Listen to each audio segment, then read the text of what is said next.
Hey, what's up, Pete?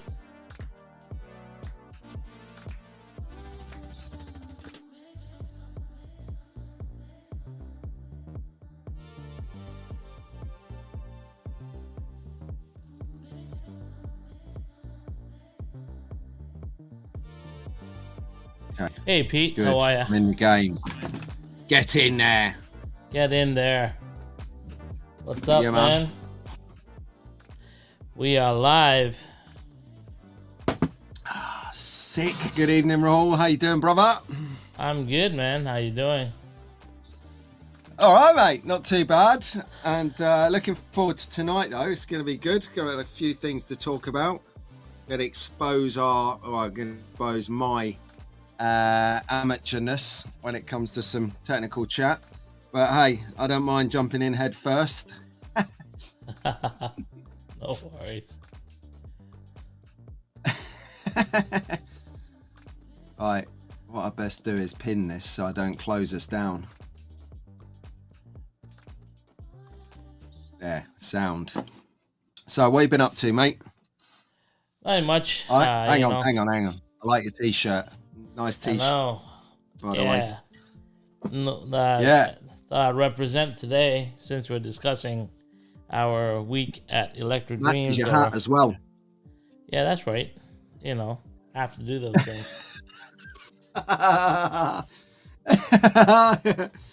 You're still on Venice Beach. Am I? All right. Should we say hi to who's ever in the chat? Up to? You want to say hi to people in the chat first? Let's see. We got Chris Bertowski. Thanks for being here. Got Keith Harborsman. Eric. Slotcar Wildman's here. Slotcar 2021. Hey, Paul. How are ya? We have Doug from Magnetic Racing. Is cool too. Let me see. Let me turn off this Andy's stuff. in. Mark's in. All right, Mark. How am you? He's good. He's good. Did you shout Eric? Eric! Did you shout Eric? Did I shout Eric? I didn't shout Eric. You want to shout Eric? Go on, then. Eric! Eric! What's happening? There you go. That's not bad. That's not bad. Yeah. Nico's in the house. Oida! Nico, Oida. How are ya? Dan here is from SVR. Happy belated birthday, Dan. Hope you had a good one. Andy and Ruben are here. Thank you, Andy. I think Ruben's not here, but Andy's here. Or maybe Ruben is here. Let us know if Ruben's here. We have Carl Slotcar Imagination in the house. Thank you so much for being here. Who else do we have? Mark Petch is here. Hey, Mark, you enjoying those Golf GTRs? Golf GT40s. GTRs. The GT40s. You like them? Say that. Yeah, there you go. Blasphemy. I've done blasphemy. Harry Scale Slotcars is here. How are you, Harry? You girls cancelled and arrested, you twat. You don't know what it's like in England at the moment. You can't say that B word. Jeez. Really? What B word? I didn't say any B word. People have gone to prison this For week what? and last week for what they've said on social media. Okay. Well, the Janu's in the house as well. Hey, Janu. I think that covers everyone. We've said hi to everyone. All right, let's turn focus to Pete. How was your week, Pete? How you been? All right, actually, not too bad. You know, never better. Yeah. Been pottering around. Slot car stuff. Been doing a bit of that. I pimped, since I've not got a video on it, I pimped one of these Polycar BRZs. Yeah. And Yeah. made it look a bit more of like a race car. So, where did you get the decals from? Did you get a decal sheet, or did you just print stickers and stick them on? That's it, the latter. I literally printed some stickers out and stuck them on. Nice. Very nice. Because that way I can print some more out when I trash it, because you know, I like to race and crash and race and crash. Yeah. Well, Bo just stepped in. Hey, Bo, how are you? Yeah, Hey, Bo. what was your nickname in Electric Dreams? Let me. Do you remember it? What was the nickname they I came can't up know. with? There are Captain many something. nicknames. Captain something. Captain. Captain Crash. That's right. Who came up with that? I don't remember. Is it Douglas. Doug, Ian, or one of the two? Yeah, definitely Douglas. Yeah, Pete's That's internet Doug from has some Magnetic issues. Racing. That's okay. It's the taking part that counts, right? Yeah, taking part. I gotta watch myself. This is a problem with doing a live stream from England to Canada. I think sometimes the internet connections don't cooperate, so Pete's a little laggy, but he'll come in focus eventually. That normally happens. This happens every shenanigans, Rahul. It's not a new thing. Every I know. shenanigans, it starts off shit, and then it gets gradually better. Yeah, as the just universe like us. stops streaming. You know, we start off shit and then slowly we get better. Yeah, like a normal day then. That's right. That's it. That's how we are. That's how we roll. Yeah. On my end, it's been okay. I got some shitty news today, compound to the shitty news from 2 weeks ago, but it's all good. What, Lensgate. Well, Lensgate has already happened. That one was painful. Almost didn't go to LA because of that, but we'll get to that in a bit. Yeah. But, sit tight, people. Yeah, we'll get into this whole situation soon. But yeah, other than that, I've been Well, kind you're of going to busy. tell us what the shitty news was then? I'll be losing my job in like- middle of September. There's my shitty news. Did you get that closure then? Yeah, Because we you got was the thinking- closure today. that was the writing Yeah. on the wall. Yeah. Well, every cloud, mate, has a silver lining. Watch, you'll get one tomorrow. Stacking them high. That's You'll all be fine. good. Yeah. It's And if okay. not, his It's own just fans. one of my resource taps, so we gotta have to figure out how to replace it. So that's okay. We'll figure it out. Well, best way to get jobs, invent one. Yeah. I kind of we'll figure it out. It's not a big deal. All right. I'm thinking, Captain, on what could Rahul do for his next career? Let us know in the chat. Yeah. All welcomes answered. This is the late show. We can get away with it. Yeah, it's all good. But that's okay. I mean, like I always believe like everything you're given in life is stuff that you can handle. You just got to figure a way out. That's it. So this is just another roadblock that I just got to get through. But I won't worry about it, mate. Jobs come and go. yeah, that's okay. All right. Well, what else is happening? So, any slot car stuff this week? I have a couple. Well, no, I got one slot car coming in from Great Traditions. Okay. Yeah, so it hasn't arrived yet, and I got some components that I needed for doing some upgrades to some cars for some testing. So as soon as they arrive, that'll be good. But that's what I ordered this week. Yeah, so that's about that.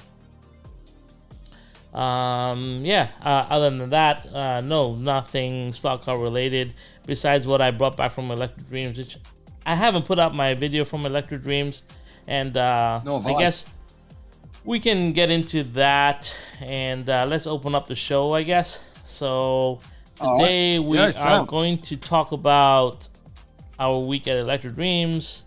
So let's recap. I'll let you go first, Pete, and you can recap what you felt about the whole, scenario, and then maybe you can give us like the top 3 things that you took away from your weekend at Electric Dreams.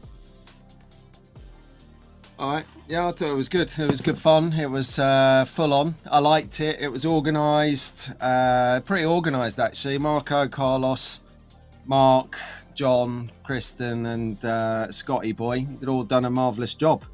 It was very hospitable. I loved it. Lots of people. I didn't know whether I'd be too much to handle for the Americans because, you know, once I start, you know, it's like a steamroller, a banter. Yeah. And just wasn't sure whether they'd be like running to the hills like, who's that guy? Tie him up. But no, they're all right. They were pretty good. Cedric, legend. He drove like from midnight, got there at midday, straight on for practice, and was practicing all afternoon. Genius. I mean, that's how they roll over there, proper. Yeah. And so there was a couple of interesting things I found or I took away from it, which was one of the things that I took away. I'd never seen it before, and I have run it past the guys in Rockingham, so I have a mixed mixed view of this now.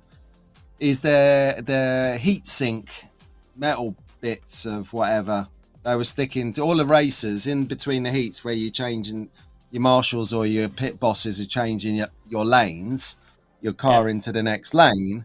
You see a load of them scuttering around, and so I picked up the car and I put a blob of metal on the bottom of it, and I'm like, said to Steve, I said to Tom, you know, the guy who won the race. Well done, Tom. And said to him, what's that on your engine, on your motor? And he goes, heat sink, takes the heat out, makes it cooler, makes it faster. So I'm like, oh, right. He goes, yeah, $10. I was like, what? $10? I best go and get one. But apparently everyone else had bought one first, so there was none for me to buy. So I come over here and I'm like, right. I said, one of the things that I saw was a heat sink. Tell me about that, John and Matt and whoever. And they're like, you don't need that. Yeah, you I was don't. like, I knew you people would say that. Why would you say that? He goes, we run the same engines in a 24-hour Le Mans, and no one takes it off to put the heat sink on. It's just constant 24 hours. It's just. I was like, oh, okay. And I said this to you when I don't know. I said this to you when I saw it. I was like, it's a load of crap. That's just my opinion. I don't know, but everyone's using it. So what? I don't know, because these guys are like the fastest racers in the UK, do everything, all classes, all races. They love it, and they're really good at it. Unfortunately for me, whereas so are these guys, and I'm just like, oh.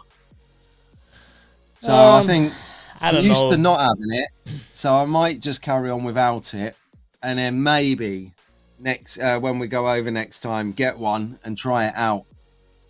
I think it would be a really good experiment to try the heat sink, like to take two cars equally spec'd, run them on the track for the same amount of time, pull them off, put the heat sink on one, and put them back on track and see if we get any better.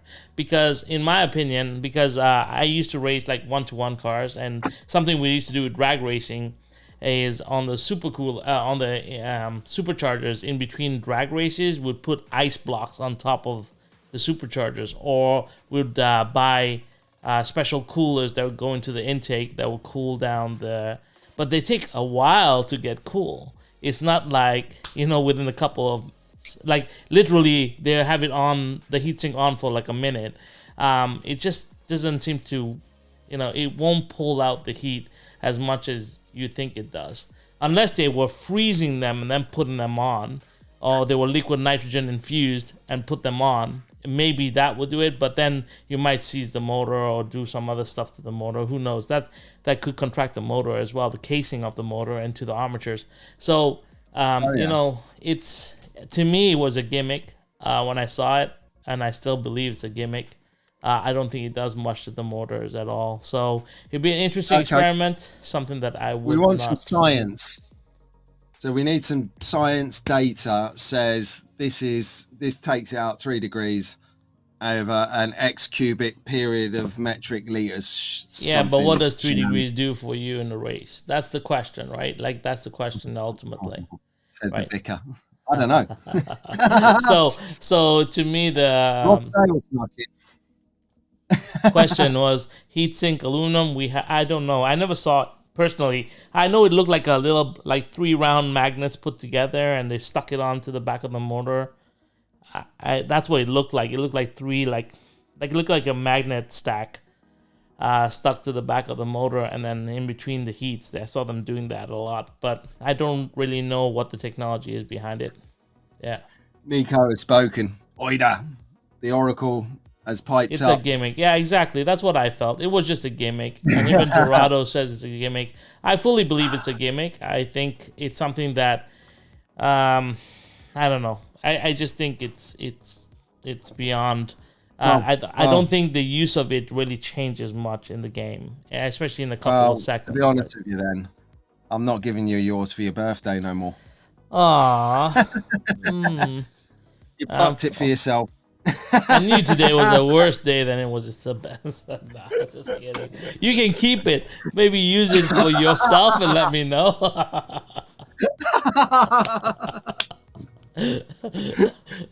Yeah, let me know how you do, bud. Yeah, you know you're gonna get like fully razzed on at Rockingham if you walk up with that heatsink. Yeah, they'll throw it in the bin. I'll be like, you don't need that. Yeah. I'll be like, I paid $10 for that. Yeah, so Gerardo said that comes from the 124 winged cars. So, okay. See, so there you go. Quick. Yeah. I bet they build up some heat. Yeah, so for myself, the heat, like a heat sink put onto a motor that's already like hot for a couple of seconds will not do enough to extract the heat, because the heat that you need to extract is from the armatures, not from the motor casing. Yeah. So to me, it doesn't make any sense. But anyway, let's go beyond that. So what else did you take away from Electric Dreams besides heat sinks? Was that not enough? No. Yeah, the other thing I took away from Electric Dreams is it's really hard to find a vegetable in LA. You know. That's not true. That's not true. We did have some vegetables. They're just few and far between. Vegetables. You have to dig out the meat. I'm only kidding. I'm kidding. What I took away as well was I'd never driven the Nissan. Yeah. Before. And I was, when he said what we were getting, I think, he was stitching us up by giving us Nissans rather than Porsche 962s. But then I realized everyone else, like 90% of the track, had the same car. Yeah. I was like, I may be onto something then. And actually driving it. So one of the good things was testing something I wouldn't actively go and buy or want to try. But because of the situation, when in Rome, it's actually a really nice car to drive. And when I got it to Rockingham, that's got skills. A little bit of tweaking for that track, and that is going to be good. That I think I'm going to try that out at the next Group C session. So that was. So I have a question for you, because I know that you've done a lot of event coverage in the UK, correct?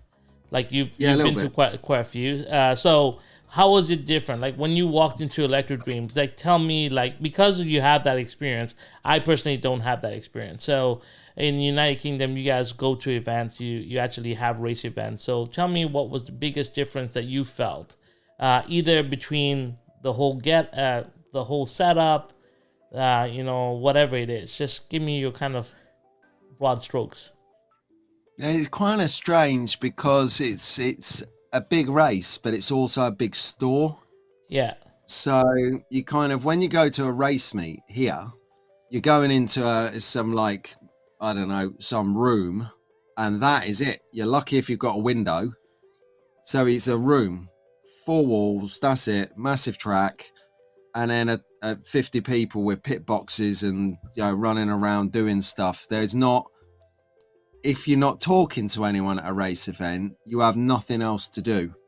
Whereas at Electric Dreams, I was quite surprised because when I got there, I've been traveling for like forever. And so I was like, I didn't get bored really. Like I didn't get bored as I would if I just went to a room with a racetrack in it. I'd be like, oh, this is great, but can I go now? I want to sleep. So stimulating. As a building, as a place, the place had energy to it, the old vibe and the feeling of the building, the setup, the decor, the displays, the people, the interaction. Initially, you know, you don't get a second chance to make a first impression. And that was the first impression that I got, that the building itself had a lot of momentum and energy, which I suppose is part to play of what it is, the building itself, you know, slot car store. But also I think the vibe of the people in there make the place more attractive. I hate to say it, and it's not a secret, but some places you go to in the UK, you're literally, it's so serious. You know, everyone's got their head in their pit box and they're beavering away, and unless you know people or you've got the balls to go up and go, hello mate, who are you, what are you doing, no one to talk to you. Right. So you can be lonely in a room full of 50 people in England sometimes. Not, and then if you go so a few welcoming times, it was a lot more welcoming, you'd say. Oh yeah, absolutely. No, because there are places that are full on welcoming, lend you controls, cars, get you involved, chop your car, change your car if you're not doing well. You know, they're interacting with you. So it's just, I say, some events I've been to have been, we call it clicky, right? Very clicky. Whereas I didn't find that there. Like everyone, like people don't know who I am there, so that was nice. So it was just like getting to talk to some other slot heads.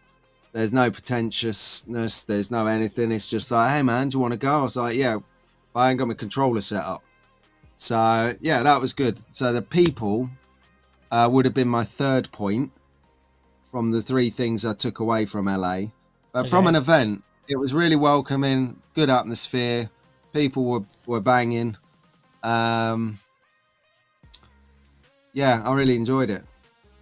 Nice.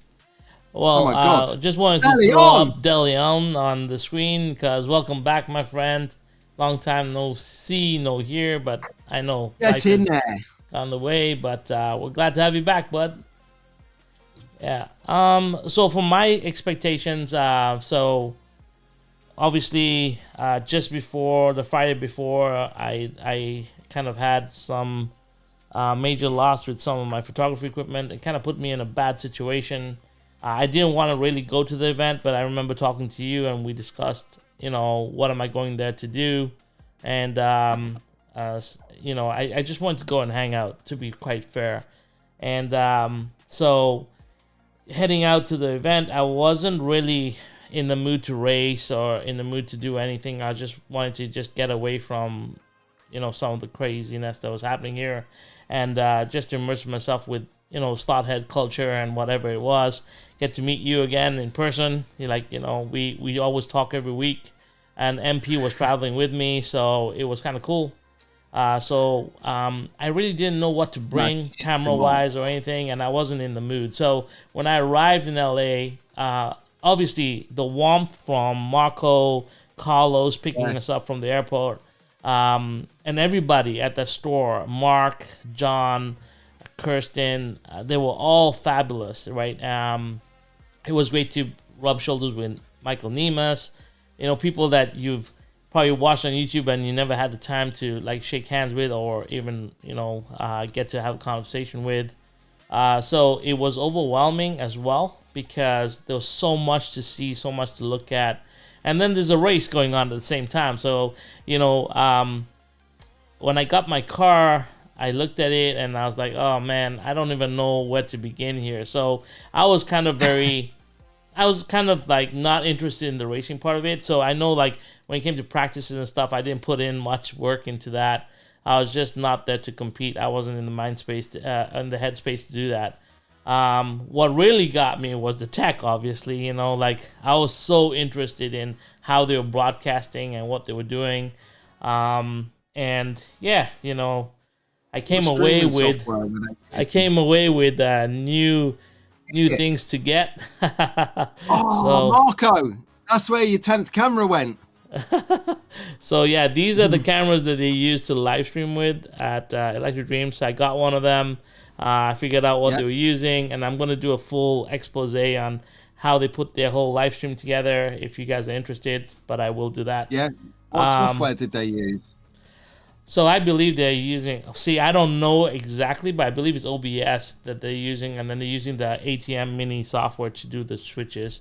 but Yeah. that's easy to do. I'll break it all down, but that's really what got me going. Really starting to understand the tech behind the broadcast, and that's really what really was inspiring for me. So just understanding that I know what is happening here, what's going on behind the scenes, and it was really cool. And then actual racing, I did my best. I wasn't that obviously my car at the race level conked out a bit.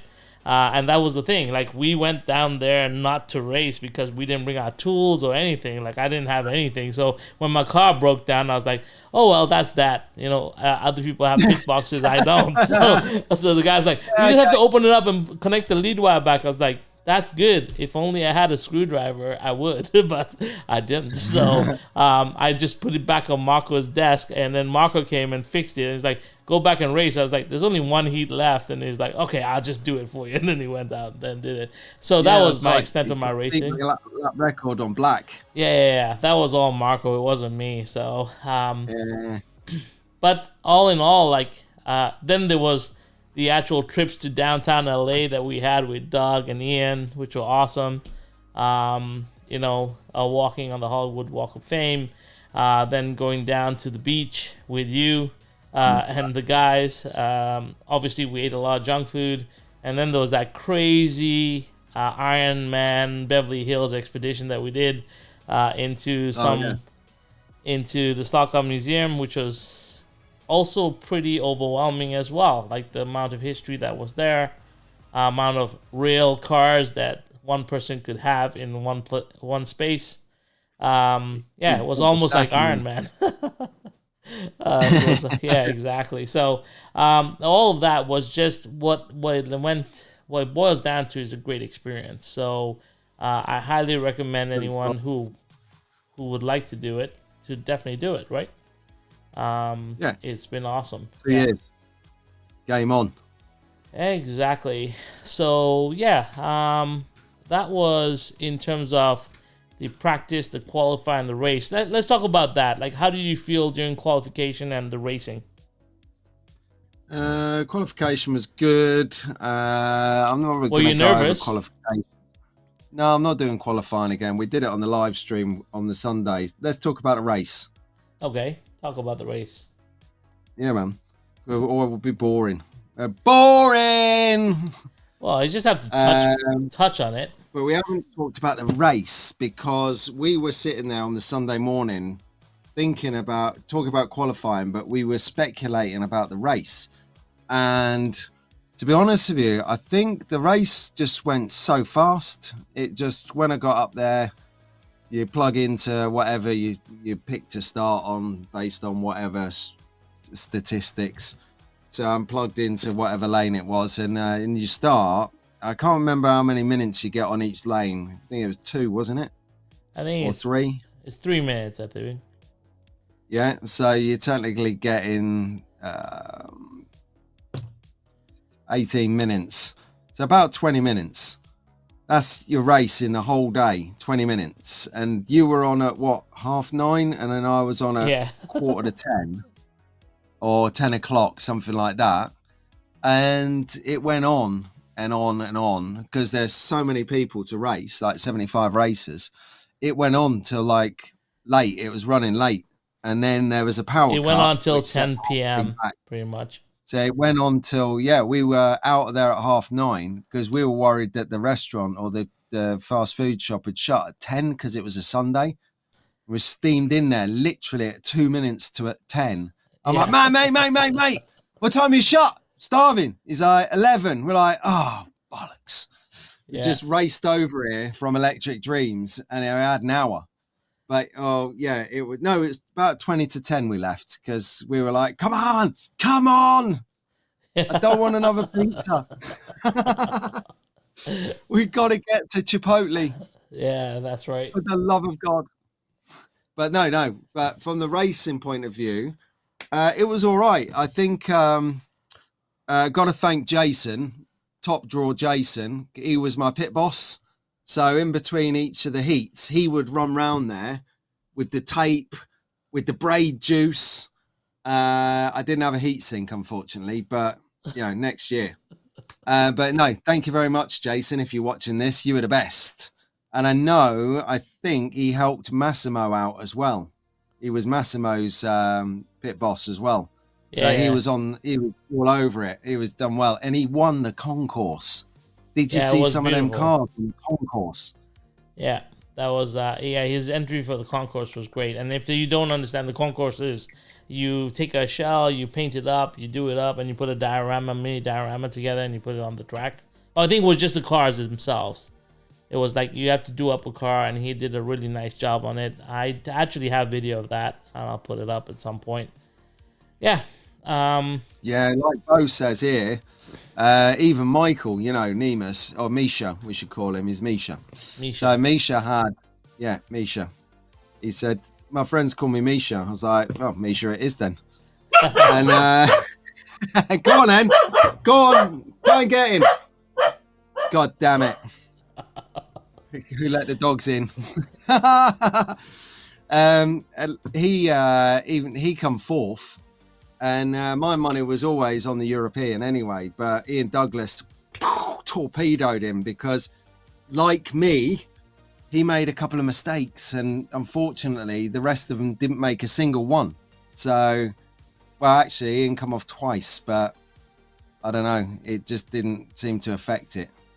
To put it into perspective, I got 137 laps, and Michael Douglas got 270 laps, even though they were racing for 5 minutes a heat. That's still, even if you deduct some, it's still good, like, whole million more laps than I did. Yeah. So, but the race was cool. I think it was just once got the flow right, I'd have maybe 2 more minutes and I was off. I was like, oh, come on, I want another turn. But that's your only race of the day.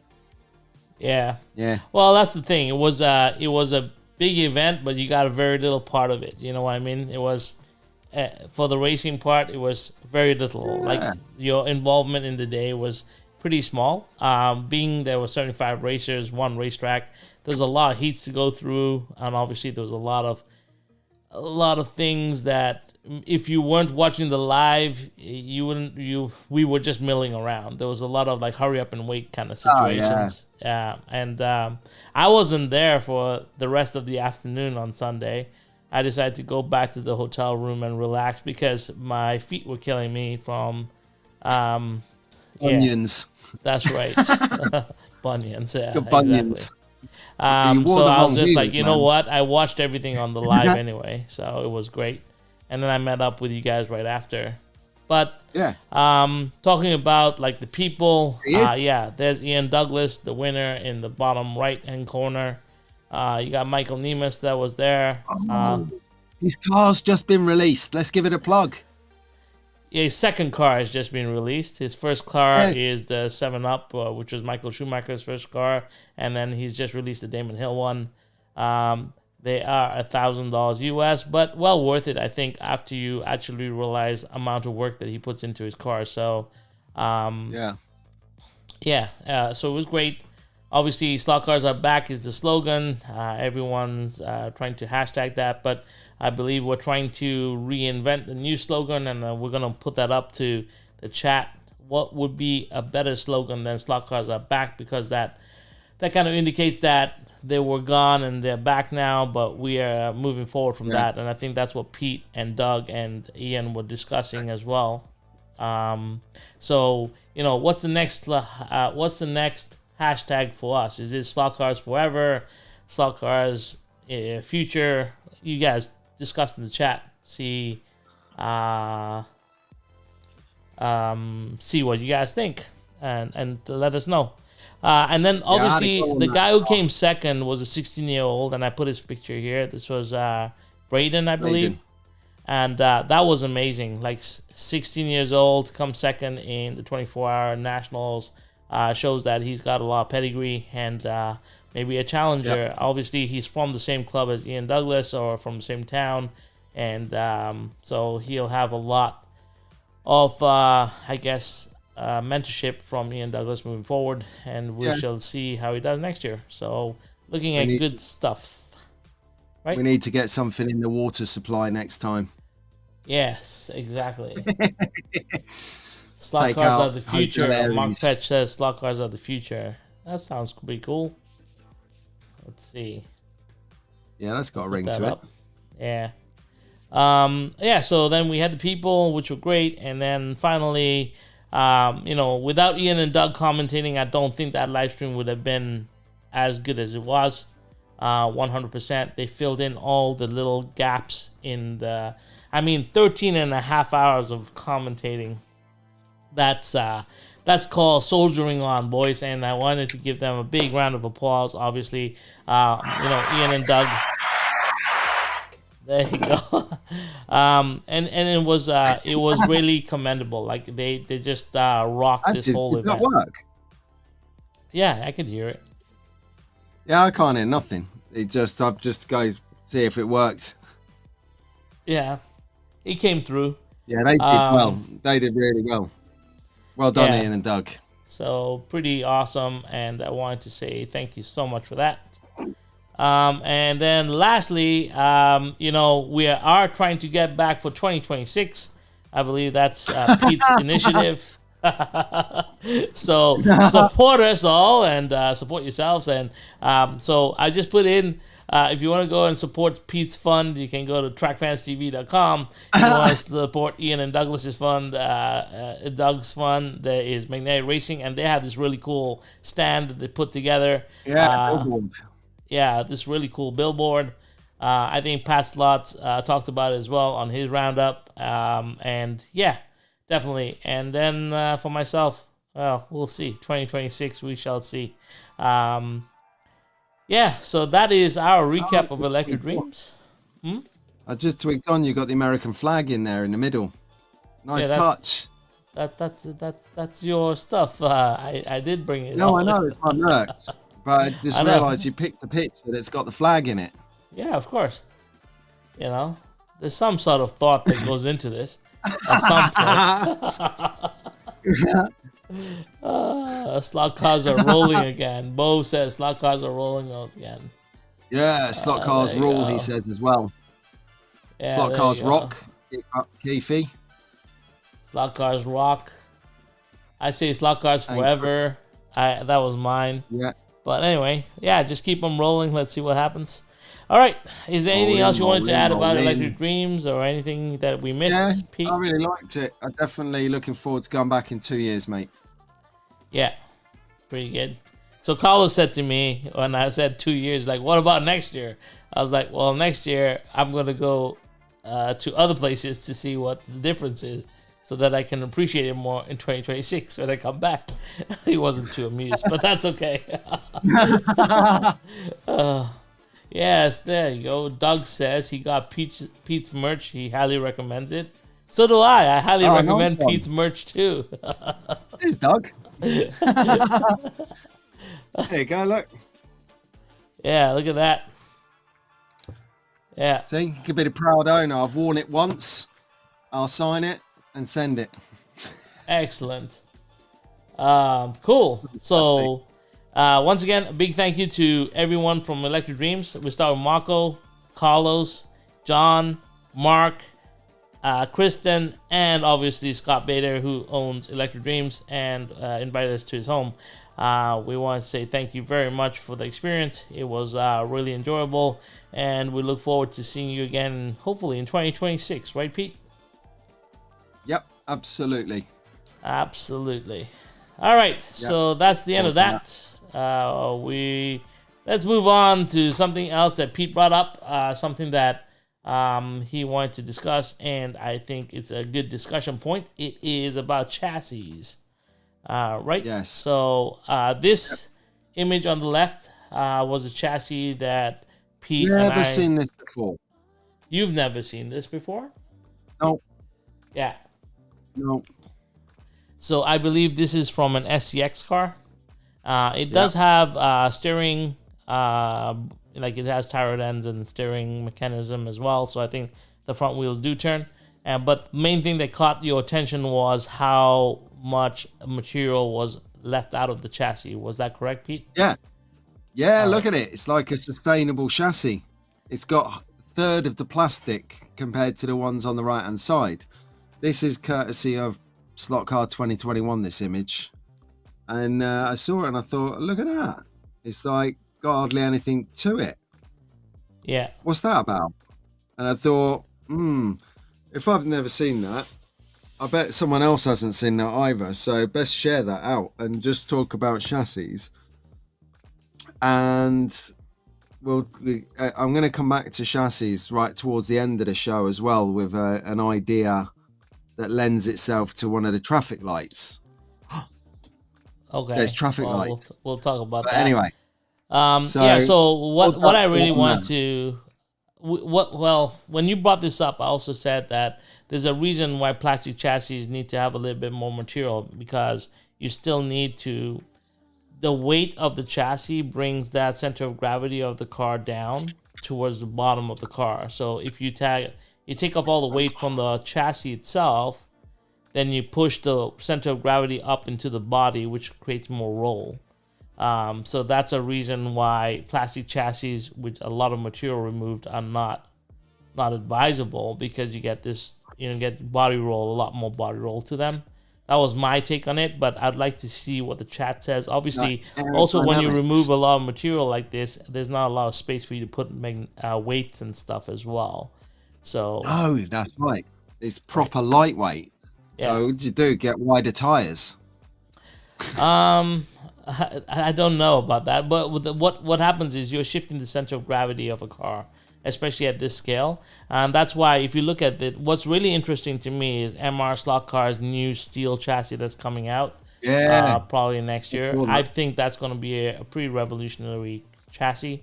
The cool thing about it, and this is one thing that I really like about MR Slot Car, is he doesn't make his own componentry. He uses slotted components, so he uses the slotted motor parts and everything else. So it's a kind of like hybrid system where Ernie will design the chassis, but he'll use slotted components to kind of get the rest of the car going, which I think is smart, because Slotted does do a really good job with all their motor pods and componentry and stuff. So being able to put slotted components into a different system is kind of cool, I think.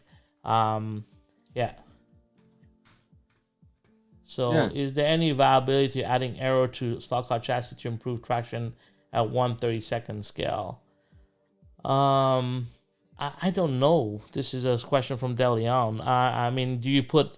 I know, like... I don't know how much aerodynamics, like canards or like in the rear diffusers, those fins actually do to adjusting turbulence of the car. I'm not too sure. I mean, we don't have wind tunnels to check this out. I guess I could blow smoke across and see using slow motion what's actually happening. But that would mean I need to put it on a rolling road or something, which I don't have. So maybe an interesting experiment. I've never seen a wind tunnel for a 132 sales slot car, so that'd be interesting. I have. Yeah? On this Electric for Schools video, okay, I met one of the schools there had their own made wind tunnel, so they could test the aerodynamics of the cars. And does the wind? Is there actually movement and flow recorded? Yeah. He says what they do is they put in glycerin. Is it glycerin smoke? Yeah. And they have a fan on one end that sucks it out, and then it comes in, and it flows over the car, and you see it like perfect smoke. And then if it's got like bits like spinning out the top of the flow, there's an issue at that point that's causing it to unperform outside of the airflow. Yeah, you want to see turbulence. Yeah. So I think if you've got a couple of holes at the front of the chassis, it's going to create drag. But if you've got a couple of exit holes at the back of the chassis, will it kind of go in and go out and create some kind of downforce? Well, that's the thing, right? Like F1 cars, the amount of detail that goes into the chassis of an F1 car, the aerodynamics of it is what makes them special, right? So wind tunnel for 1/32 car is kind of cool and epic if you are racing, I think. But I don't know. It's something I use slow motion. Actually, the whole reason I got into slow motion was actually to see what was wrong with my cars as they're running down the track. So it looks pretty plain. Yeah. Well, if you look at modern cars today, the whole underside of the modern car is pretty much flattened out, because you don't want it kind of plants the car a bit further when you have a smoother undercarriage. But like I said, I don't know enough about stock cars to make that an educated point of view there. Yeah. A wind tunnel is epic. Yeah, 100%. Andy and Ruben say that we need that for the drag cars. Definitely. It would be awesome for drag cars, I think. What, the lightweight chassis? No, wind tunnel. Also maybe lightweight chassis. I don't think with lightweight chassis. Because as Andy, it is, I believe. So here you go. I think we have two options here. A chassis with ground effect aero or additional or directional airflow. Yeah, Travis, but once again, like this is a lot of. You all right, mate? Yeah, I mean, like directional airflow chassis would look kind of weird because that's why we have wing cars and that's why we have flattened stock cars. Okay. Right. I mean that is aerodynamics at its highest peak in stock car racing. If you look at a wing car, you look at one of those flat chassis cars. That's aerodynamics at its top, right? That's what keeps those cars planted on track at the speeds that they move. So, how extreme do you want to go? Whereas like embellishments on aerodynamics like canards and spoilers, I don't know how much they actually do work at this scale. So, yeah. But it's good discussion, right? I think I'm really looking forward to the metal chassis that comes out from MR Slot Car. I like the fact that it's using slot componentry. I mean, Revo Slot does do metal chassis for 132nd. Doug, later, potato. Yeah, cheers later, for coming, Doug. mate. Yeah. All right, sound. Sorry about that. Didn't want to miss him on the way out. Center of gravity is most. Yeah, see, here it goes. Center of gravity is most important to 32 cars. I believe that. Center of gravity. Yeah, that's why they limit you at races. They limit how much weight you can put into the chassis and how much weight you can strip off a body. That's why they give you weight limits for your body separate from your chassis, because you can actually adjust the center of gravity really low and then that car won't budge. That's why Formula 1 cars at 132nd just so fast, because most of the weight is in the chassis. They don't de-slot that easy, so you can actually take corners at a much higher level. Well, right? You say. Well, I'm Keith, Captain Crash reporting in. Captain Crash at your service here. So there you go. Yeah. Delion, what's Delion's comment? Oh, hang on, miles away. And then Ruben say our chassis are lightweight anyway, so yeah. Yeah, because your chassis is made out of piano wire. Yeah. I saw at the Winter Classics, Mick, we go down there and you're building like a polycar or whatever it may be. And he's only got, there you go. So that's my newest polycar, which Nico Oida kindly fixed up for me in the slot house. But Mick Kerr, Kidar's old man, if you follow us on Sundays, he builds like the chassis out of piano wire, and he's welded some other metal on there, and it looks proper neat, like precision. It's just genius. It's like something like Rob Swift or Shotgun David or George had come up with. It's just like, and there's this amazing chassis. Yeah, and that's cool because that has a lot of soldering, and whereas cutting one from a flat plate. So how Ernie is doing it is using fiber laser, and you're cutting it out of a flat plate and then bending up the components. So you're actually getting a much faster production on the chassis level as opposed to soldering and putting them together. So metal chassis cut from a fiber wire, a laser cutter. Is that what Auto do then? Because they have metal chassis, don't they, on their 1 in 24th? That's but I think there's a stamp chassis because there's much thicker. Stamp chassis. Yeah. So I I ain't think getting because into one in scale auto 24. chassis are Getting so, stamped. let's go here, stamped, as in stamped.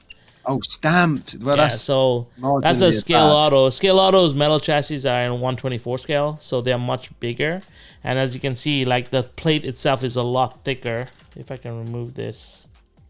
Yeah, One everyone's second. just like leant forward, like, what? Let me see that. We'll go Yeah, blind, so man, because we're all fossils. it's a lot thicker. Like I can't remove this. It. That's one thing about scale auto is like their screws are Yeah, all like proprietary hex drivers. So it's like a circuit board thickness, isn't it? Like, you know, it's pretty motherboards. thick. It's almost, I think it's about it's a good 3 millimeter. Oh no, probably 2 millimeter thick or 1.5 millimeter thick. So that's a really thick chassis. Whereas what Ernie's doing is cutting it from sheet metal. So it's fiber laser, and sheet metal is a lot easier to cut with, right? Is it proper thin? It's thin enough. Like it's not. I think it's only 1 millimeter, probably thick. I have one downstairs. I actually have one of his chassis downstairs. When Ernie was developing it, he actually did one. Tomorrow. Put a community post out so we can see what it looks like. Sure. Yeah, we can definitely do that. Yeah. All right, I'll call you. I was going to write it down, but I'll remember. No worries. I don't have it here. I don't think. No, it's not here. It's downstairs. That's it. So Ernie built me a 132nd metal chassis. He actually built two of them for me. So, yeah. That's it. Trav said, if you like what you see, and hit the thumbs up. Cheers, Trav. Thank you. Top man. Oh yeah. Did you see any of their stream yet from earlier I today? watched their stream. It's amazing. Like, I think Trav's hit it on the head now with that whole like bring everybody together. I tried to do that in the beginning when I started my live streaming, but all the Aussies on screen together, you guys make for a great show, and I think it's awesome. You don't give a shit. It's brilliant. You don't care if you're cancelled. I love that. Yeah, exactly. And I didn't get notified, so I hopped on, and I think they've been going for about 90 minutes or 98 minutes. I was like, and they were giggling like schoolgirls, like they've been drinking cider all the way through it or something. And I reckon that would be hilarious. You guys should do shots on the show, through the show. There's you 6 or 5, sorry, would be hilarious. And by the end of the show, that would be even funnier. Yeah, and they really discussed some valid topics. I think some of the things that we're going to discuss today do have overlap. I think the chassis was discussed as well. No, not shots. I mean, we haven't got to that point yet. I mean, Pete, I'm really disappointed in you. Where's your chainsaw? What? I mean, you're the one who would do the chainsaw and everything else.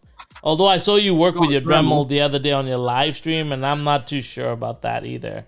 So maybe you just stay away from the power tools.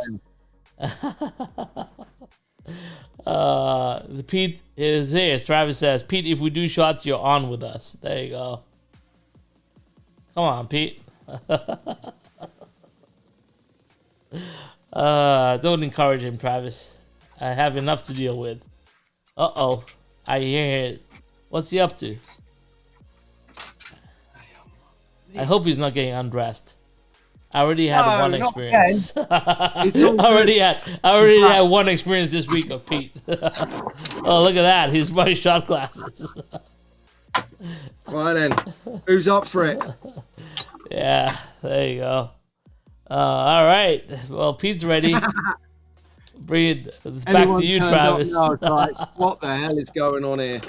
Oh, man. Chainsaw Massacre. You guys are nuts. This is the one, though. This is the LA one. Look, see? I was there. Were you? Were you? Show it again. Show it again. Show it again. We didn't see it. There it is. There you go.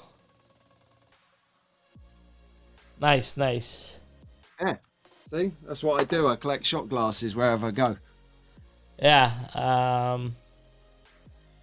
Here we go. So, all right. We discussed a little bit of chassis. Yeah. Let us know. Chassis. Yeah, we're talking about chassis. Yes, yes, yes. But anyway, so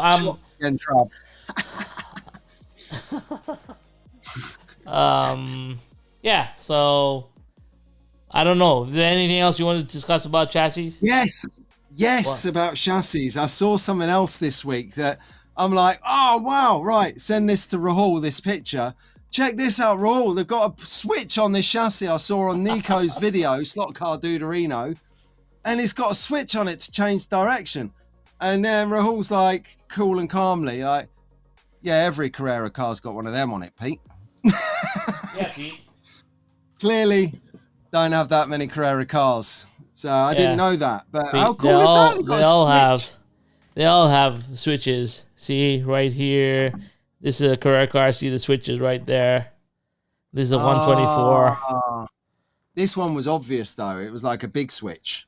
Yeah, so that was the old exclusive Evolution edition of the Carrera cars. So those are older on the older cars. That switch. Yeah. That was a good video. That was Nico. Yeah, Nico's videos are really popping these days. I like them. I think he's been inspired. He's all, Nico's all into the tuning right now. So he's really been inspired with the Electric Dreams cars and tuning. So I think it's really cool because he's also helping Joe out with his tuning on Scale Auto. So it's kind of been really cool. And I like his vintage versus modern. That's what I'm digging at the moment. Vintage versus modern. Yeah. They pull out like this F40 from like 500 years ago and a brand new one from 3 weeks ago. And we're like inspecting them and that. It's like pretty cool. See how things have changed. Like these chassis, how it's evolved from wing cars to... Nico's giving you another. See, Nico to me is like my mentor. Like Ian Douglas is a mentor to Braden. Nico is my mentor here. He says chainsaws with Pat, burn a slot car. That would be something different, Pete. Yeah. Okay.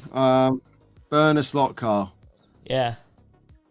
It's a bit like burning effigies, isn't it? It's like you're on thin ice. I just chuck a flag on there as well. Just set some country off. Oh, look who's stepped in the chat. DG's here as well. Hey, we saw him this Dick, morning, didn't we? What time is it in Australia at the moment? You asking me? I was thinking of now. I'm asking the guys in the chat. I was thinking about it earlier. I was thinking, God, it must be like what? Like they're ahead of us by a whole day. So what is it now? 10, 11. So it's about what? 9:30 in the morning, maybe. Probably. I think. I don't know. Travis can tell us. What time is it there, Travis? Anyway, Ian Douglas is beautiful. Man Crush on Ian Douglas by Travis. There you go. Anyway, let's talk about slot cars. Let's get to slot cars. Yes! So let's talk about new slot cars. So I saw Avant Slot has released its 2 new Mitsubishis from Pendle. I know that that slot car guy, Travis, was looking at the advanced slots this morning. I think they're more LMP cars. But have you got an advanced slot in your collection, Pete? No. No? I'm saying it quietly in case Steve at Staff Slots is watching. Because he sorts them out and I haven't got one. No, I haven't. The closest I got is seeing him at the Slot Festival or watching Slot R's videos where he got the Mitsubishi one and that afterwards. Okay, cool. That was cool. Yeah. There you go, Mitsubishi. Yeah, it's 7:30 a.m. in Melbourne now. It's like it's the 90s again. Yeah. So which one do you like out of these 3? Which one do you want in your collection? These 3. Oh, I'm going to go for the F11B because I've actually got it here. You already have that one, don't you? Come on. Yeah, look, it's here. There you go. Let's have a look at that. The helmet art. The helmet art. Yeah. The helmet art is really good, right? It's fine, but my screen looks pixelated here. I don't know if it's pixelated for anyone else. I think it is. There's been a trouble on your end with the stream. It seems to be every week on this show, but it's perfectly fine on Wednesdays. I might move my whole studio setup to a different area for next time. We'll see. Sorry, guys. When did you restart your router last? Oh, my router is started every week, so it's nothing to do with the router. So you got. And I actually hardwired my connection in here, so there should be no issues from my end on the connection side of things, but I don't know. Yeah, you look clear. Yeah. So Okay, so you Anyway, can so hear we got me. the next group of things. These are some Thunder slots that are Oh, just coming that's out. nice. The Elvas, the 2 new Elvas, and the Lola Yeah, T70. Now the Lola yeah. T70, I think after watching Michael Nemas put his 124 together on a video I recently watched, Mm. that might be something that might float someone's boat, just not mine. It's not Porsche's, so I don't pick these up. I like these. This is like we're in Marty territory here with Thunderslot. I'd take the Lola. I've got a Lola, and it is absolutely spot on. It's Yeah, nice. It's Gary battered. wants all 3 of those. Yeah, Gary Yeah, I'd wants all take the 3 of Lola those. because I know what it is. What's Yeah. this one here? I've got another one here. What's this one?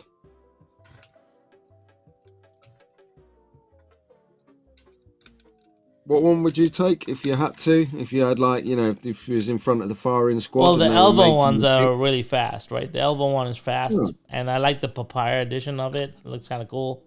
So maybe the papaya Elva. I missed out on the papaya McLaren, so definitely probably the papaya Elva.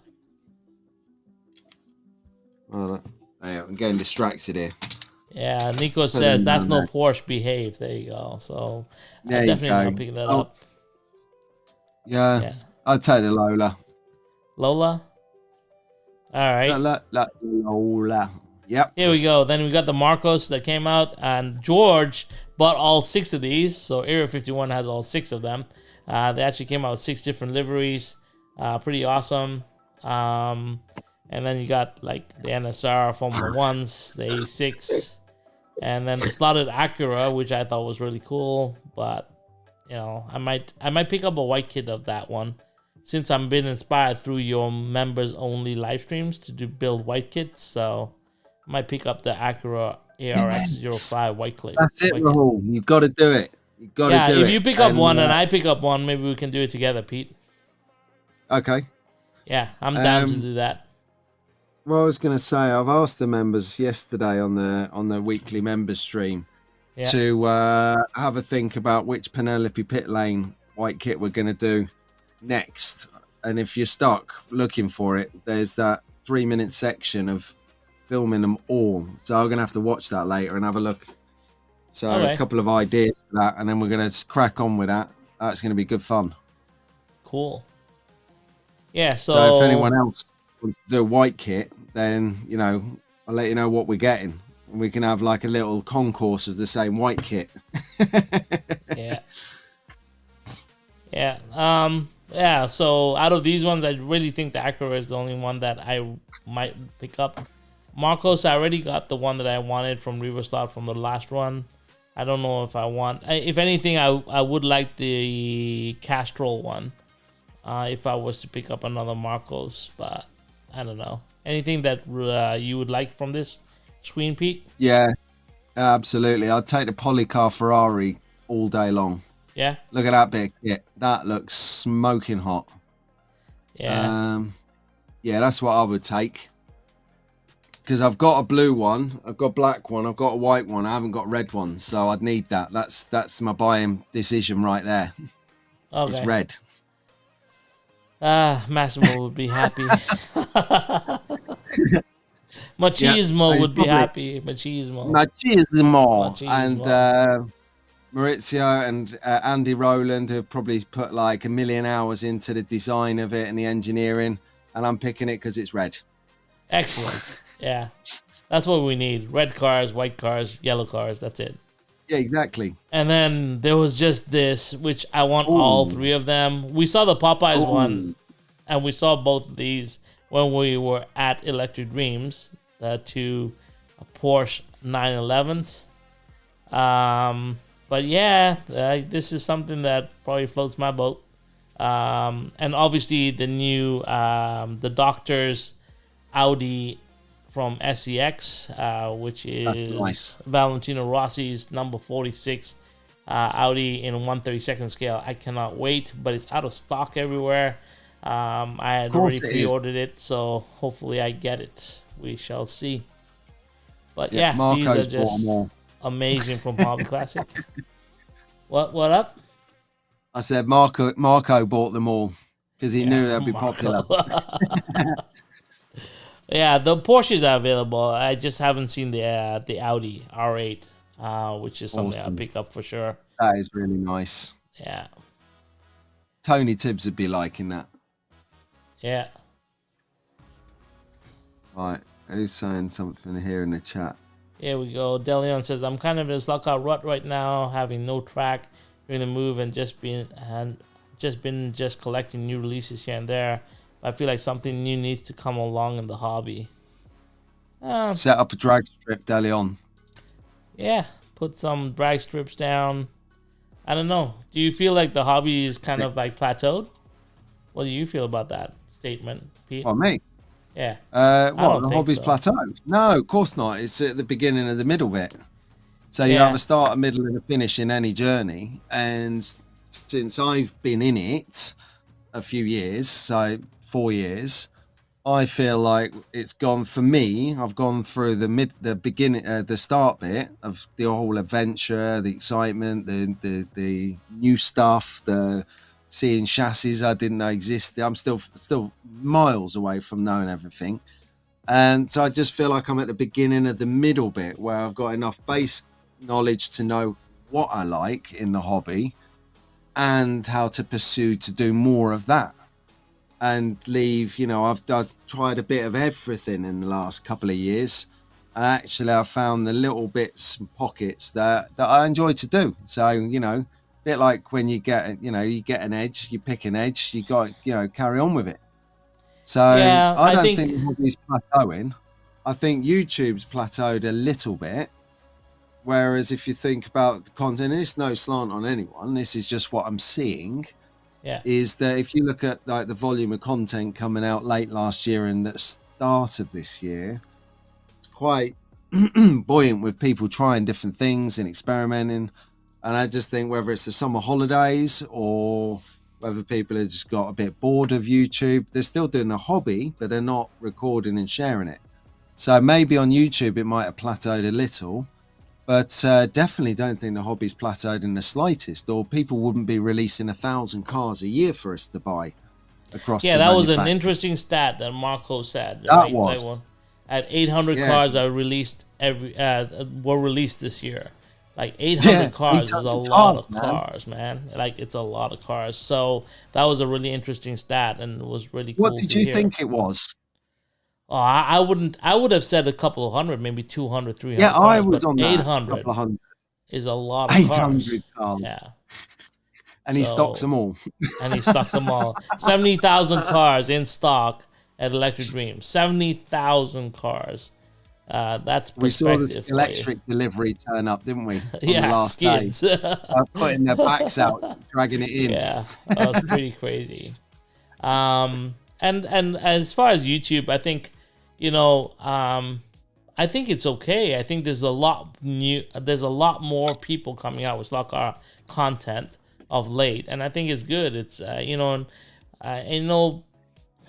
still think car reviews are important. I still think like looking at different aspects of the hobby is important. So I think like the hobby's just gonna grow. We're getting more sophisticated with the videos. Like there's a lot more videos that are taking content creators that are taking more time with their videos, doing a lot more editing. So I really appreciate that, and I think it's really good. So on the whole, I think the hobby grows. I find for myself, if I'm feeling in a rut, just recharging, like going out to Electric Dreams, kind of brings you back and gives you some extra energy, or going out and having Joe come down to my house gives me extra energy to kind of push forward. So yeah, for He's got some good ideas. Yeah, the thing about me is like the hobby was the subject to learning videography and cameras. So for me, every time I can pick up a new camera and test it out and put the slot car to the test on a new system, like that's what excites me. So I see it in a different way altogether, right? Show us that camera again. Huh? Show us that camera again. Huh? There it is. There it is. This is what Electric Dreams uses for their broadcast. This is the camera system. The camera. Majority of the cameras that they use, not all the cameras. I think 7 of the cameras are this or a step down of this. This is the highest end camera that they got. which So has this is manual what falls in the focus and rabbit whatever. hole. Yeah. So I'll be testing this camera out and going through all the things it can do, can't do, and put it on track. It's pretty interesting. It's a 5mm to 12mm camera, so it's really wide Really? It's angle quite lens. wide. Yeah, Yeah. really wide. Yeah, It's a wide boy. yeah. So Show Me Slot Cars summer in the northern hemisphere is bound to bring a bit of a slowdown. Cold weather's right around the corner, so it's going to ramp up again. Yeah, 100%, I believe. People barbecuing, right? Yeah. Mark Petch. I'll do a full breakdown of everything that I know about their gear, Mark, and I'll have it all listed. So that way, there's a video coming. I know I've been slow with videos, but it's coming. Yeah. Put Show Me Slot Cars back up. That's Pete, in it. That is. Yeah, that's it. There he is. If you, by the way, if you haven't, guys, in the chat, if you haven't seen Pete's video from t'other day, check it out. He's got a new garage going on, pit lane. It's got mechanic motor. Go and check it out. Spoiler alert. I was waiting for you to. Yeah. But I liked it. And your presenting style for an advertorial is cock on, mate. You're like, your pitch perfect. It was great watch. Well done, Pete. And anyone who's wondering what the hell we're banging on about, YouTube channel Show Me Slot Cars is your man. Check out his latest video. That was cool. I think that's gonna do good for you, mate. Yeah, 100%. Pete's got some new stuff that he's bringing out. He's pretty ingenious with his creation, so check it out for sure. Yeah, it's quality. I really enjoyed seeing that. I have anything? Oh, yeah, there you go. Great Traditions has this out. So a lot of the Scalextric stuff and the fly trucks as well. Oh, so. Look, there's the E30. That's the Bathurst 100. Jolly Boy 1000? outing car. Yeah. Oh, it's still out. That's Daz. Daz is drooling right now all over that. So. There's a thought. Yeah, so that's what I found on new cars coming out from Great Traditions, Hobby Classic, Pendle Slots, and obviously if you have a favorite retailer, go check them out. There's always new stuff coming out. So yeah. Who's the truck by? See you later, Janu. Always Fly. Like the fly trucks. Great Traditions always carries fly trucks. Yeah. I didn't know. Interesting. I'm gonna have to check that out. Fly do trucks. Yeah. Okay. Cool. I'm on it. Cool. Yeah, Keith, you saw the garage as well. Really good, isn't it? Yeah. We'll talk about the garage soon. Uh-oh. Hey, it's gonna be fine. All right. It'll be all right. You're gonna make it. It's okay. It's about the 1 hour 15 mark, so I think we should get into this. So we have some lights this week. Yeah, go on. Do your disclaimer and I'll do mine. So once again, we're going to get into this. Our opinions are mine and mine alone, and Pete has his own opinions, and they're his and his alone. And by no means do we mean to offend anyone. Do not send me bad DMs after this. I do not need to be... Exactly. These are opinions. This is, this is us just talking things out and letting people know what we think about them. That's the whole point of this Shenanigans show. It's called Shenanigans for a reason. It is just shenanigans. So there you go. That's my disclaimer. Yeah, how was that, Pete? Yeah, that was a good disclaimer. This is, I've forgotten what I was going to say now before. Oh, no. But anyway, the opinions are our own, our opinions, and there was someone into it, boys. Travis, enough disclaimers. Get into it. So the first is the red light. Bunch of wankers. Whose red light's this, Rahul? There's only one person that travels with Norse that I know of. I had never even heard of this airline until you told me. I was like, is that an airline or are you coming by longboat? Because you say I'm traveling by Norse.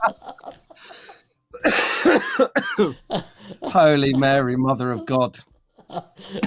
Norse. So, Right. So you all got to be right. careful here, right, guys? This is more of a warning shot for you guys.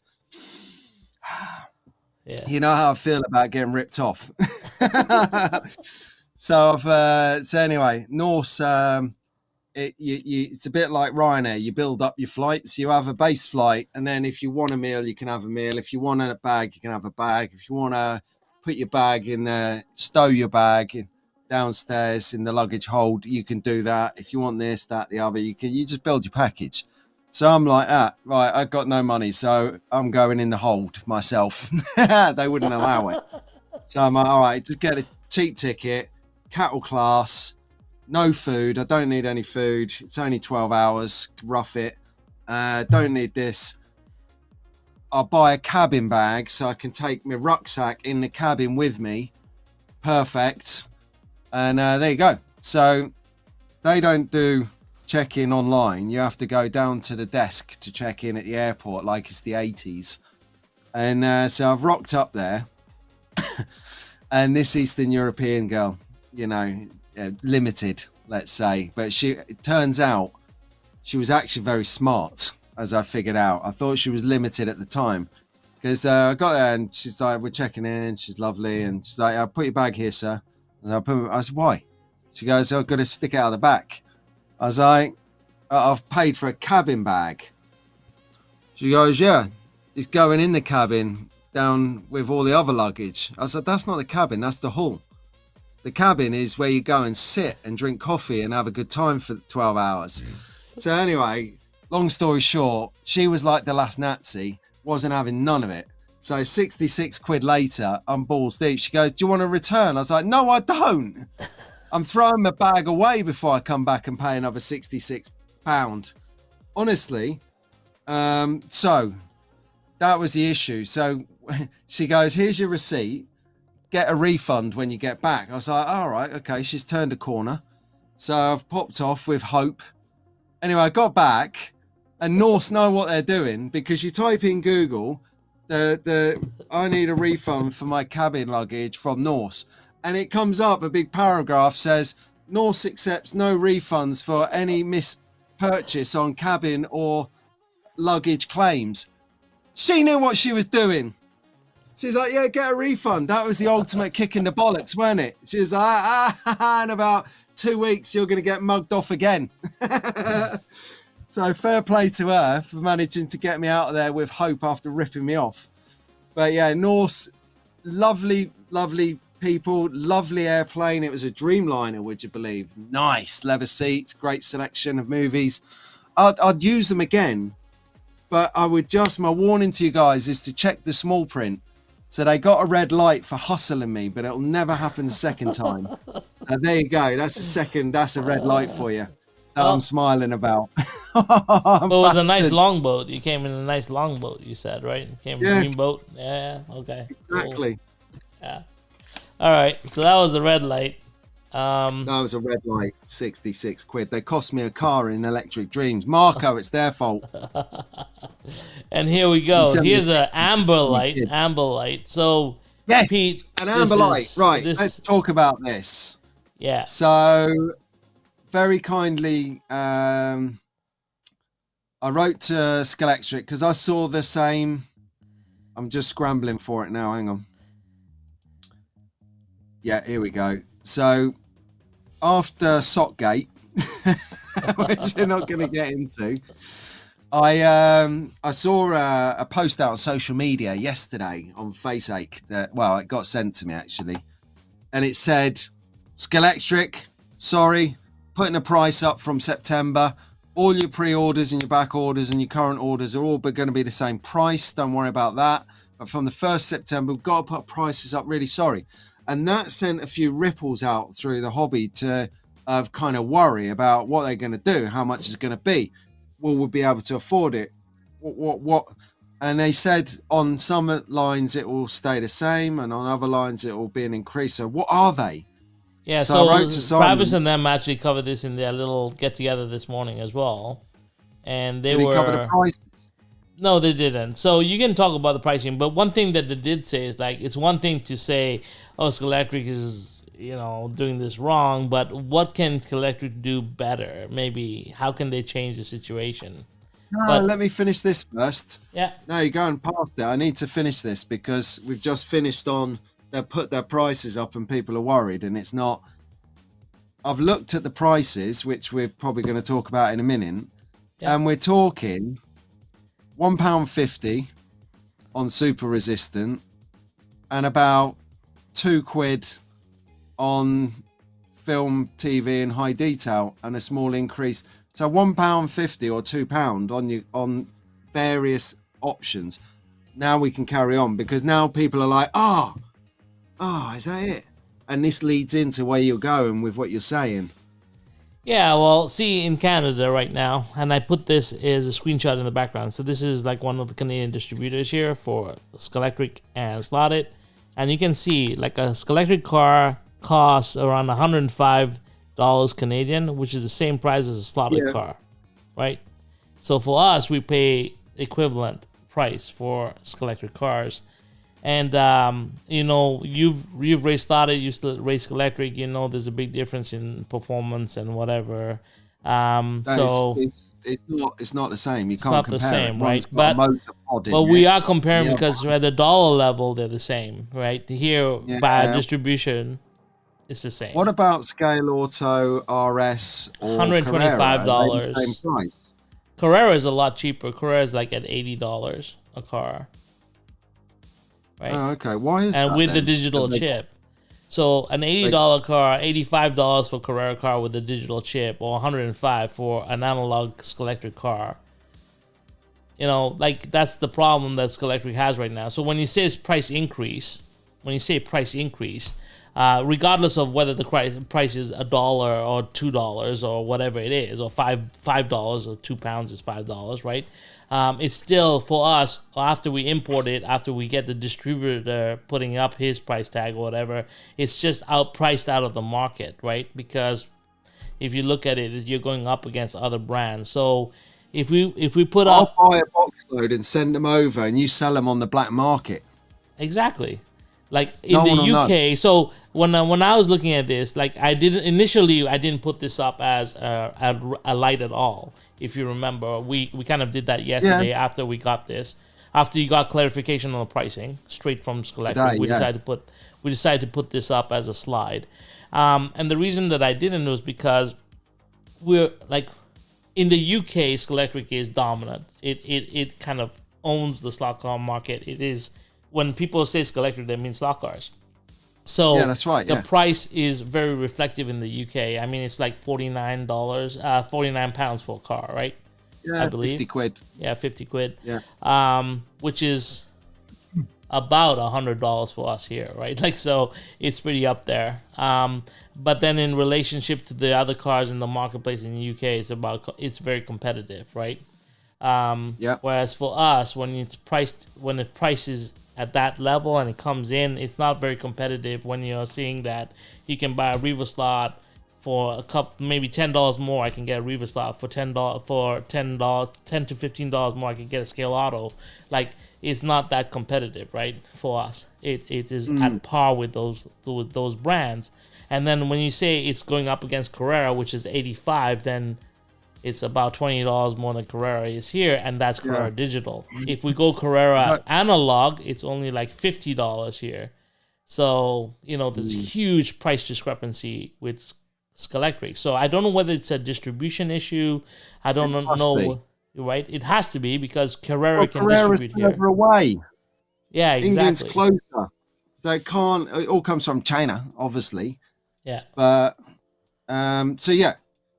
a red light for scaring people with the price, a green light because the price is negligible. I mean, Travis has just mentioned there is relieved. So it balances itself to an amber light. So there's good and bad in it. A business has got to make money. That's what a business has got to do. Rule one in business, make money. That's the whole point. You don't, or you're a charity. And that's so we get the price increase to get that. Now I'm just it's like £150 or £2. I'm like, I kind of like, is it worth it? is it why worth don't you whack releasing a this five on it and thing? be done with it?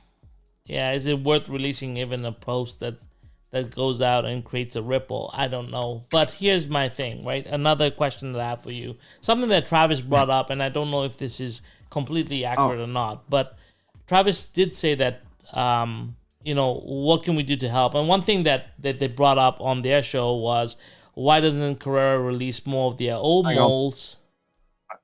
Before we go away from, are you going away from Skelectric? No, I'm staying there. We're still there. Okay, cool. I've got one more thing about Skelectric, so let's come back to it in a minute.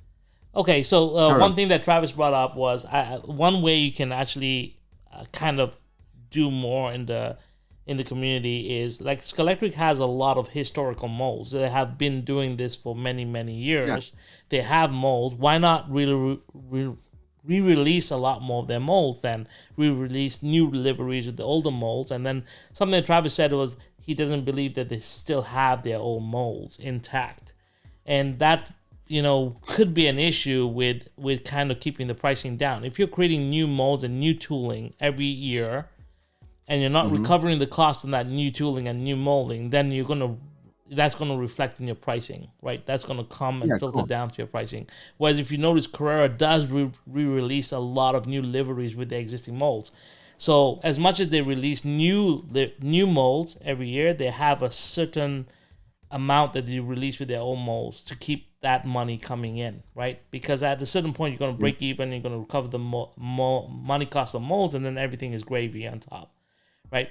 So I don't know if they need to have a look at, in their business, how much they're doing with new tooling and how much they're doing with old tooling, kind of balance that out, maybe reduce that for a couple of years while they get their feet back on solid ground or whatever it is, if that's an issue. Because that's something that we don't have information on, and that was the only way I could see them kind of coming out of this. If it is, cost implication, I have no idea. Yeah, he said they got rid of the molds in 2009. He believes. Okay. Yeah, so that would be a big hit for them, right? Getting rid of your molds, it's a big hit, right? Yeah. So, well, it depends whether they went moldy or not. Yeah, I don't know. So, right. I mean, one other thing though that they could do is, with their newfound wealth of £2, £1.50, what I would have done myself, perhaps. I'm speculating here. There's no right or wrong answer. They know what their bottom line is, their P&L. They know that if they put this on it, how much they can expect from it. They know they've got their number crunches in there. It's a big corporate. But what I think that they should do, and I saw them doing it last year, was having a meeting with the Skipmeister, Gary Skip, and would be to, what we call in business, increase your market share. So for me, an example for me in my job, just before I say what they can do, is if I'm selling the floor tiles in a bathroom, for me to increase my market share would be to ask them if I could supply the wall tiles as well. You see, so now I've got more market share, whereas I wouldn't have done that. I'd have just been, sound, yeah, supply the floor, cheers. Whereas if Skelectric now do like what Scale Auto have done and build a next level into a race ready with a pod in it on a chassis, then they might attract a different market. So if the difference here now, there's a big difference, right, between Scale Auto and Skelectric, in that Scale Auto isn't licensing their products. Skelectric is. Skelectric and Carrera have licensed all their product, right? They license Ferrari, they license the Ford, and Skelectric takes it a bit further with movie licenses, right? Like they do carry a lot more in terms of overhead than maybe a Slotted or Polycar or any of these other smaller brands do. Let's be honest. I think that's where Carrera and Skelectric have really had a lot of like intellectual property and licensing deals in place, right? Yeah, I don't think that Polycar says Subaru on it, does it? It doesn't. Yeah. But it's got a Subaru logo on the front. And they would probably get in trouble with that over time. Like that's what happened with the Ferrari situation, where they were told cease and desist, and then it became an Italian race car, not a Ferrari anymore, right? Like that's already happened.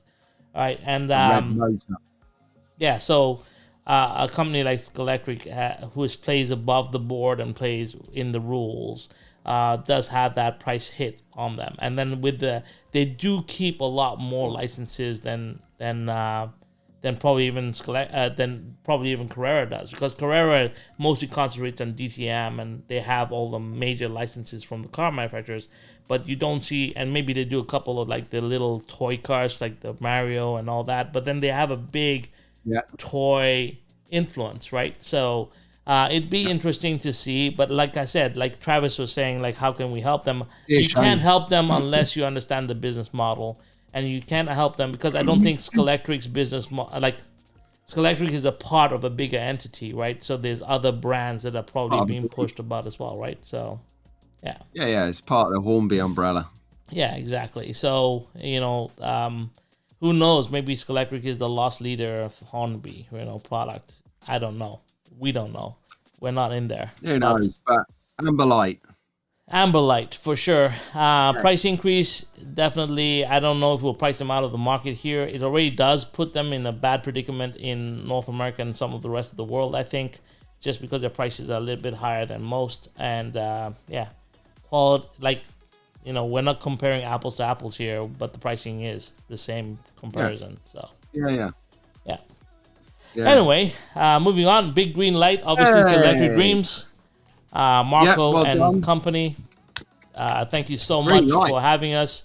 They did a really good job with us. They gave us a lot of incentives to come down, and we appreciate that. Thanks a lot, Marco, for putting that all together for us. So big green night. Definitely enjoyed my time at the Nationals. I think we all did. And we got the same t-shirts.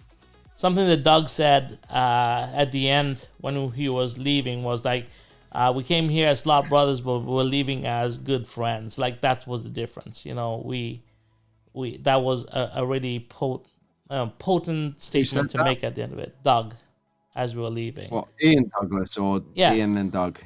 Doug from Ian and Douglas Magnetic Racing. As he was leaving, is like, Doug.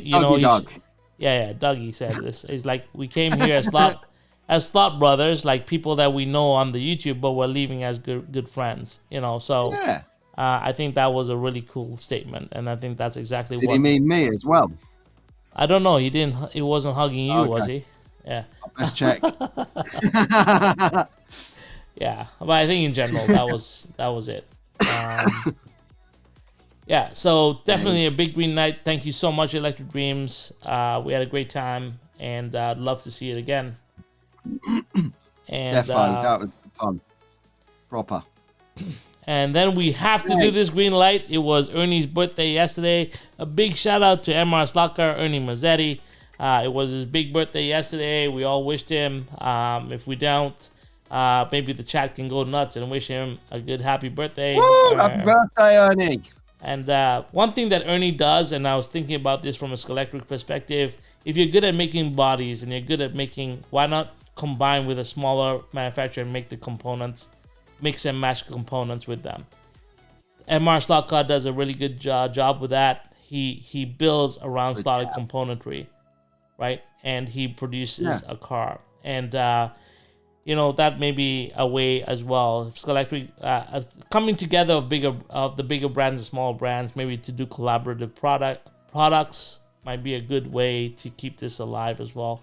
So anyway, good job, Ernie. We really appreciate you for everything you do in the hobby. So happy birthday. Yeah. Cool. And see you later, Pete. I think, Pete, that kind of brings us to the end of our show. This is the end. Da-da-da. There you go. We were there. We were just up the road from where the doors were formed. That was pretty sick. I was like, they were down there getting caned in about 1960s. They were off their Skyrockers. They were unbelievable band. Yeah. Well, once again, we had a great time. Thank you so much for everyone that was in the chat today.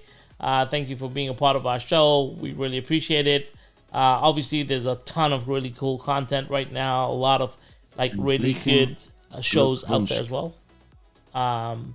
So yeah, Pete, want to wrap it up? I was just rolling my tongue around there. This herzlichen Glückwunsch, Ernie. I think that loosely says we're wrapping up the show, so we must go. No, happy birthday, Ernie. Travis says, "Thank God it's over." I was like, well, I would say the same for you and your craziness. That's it, Trav. Yeah, I'll just turn up at the end. I still haven't watched it back. Anyway, well, from my house, from Pete's house, thank you so much for tuning in. See you on August 29th, I believe, on Pete's channel. But anyway, we'll put up a post. Thanks a lot, guys. Saturday Rock on. Morning. Have fun in slots, and we'll catch you later. Goodbye. Yeah, see you later. Finish.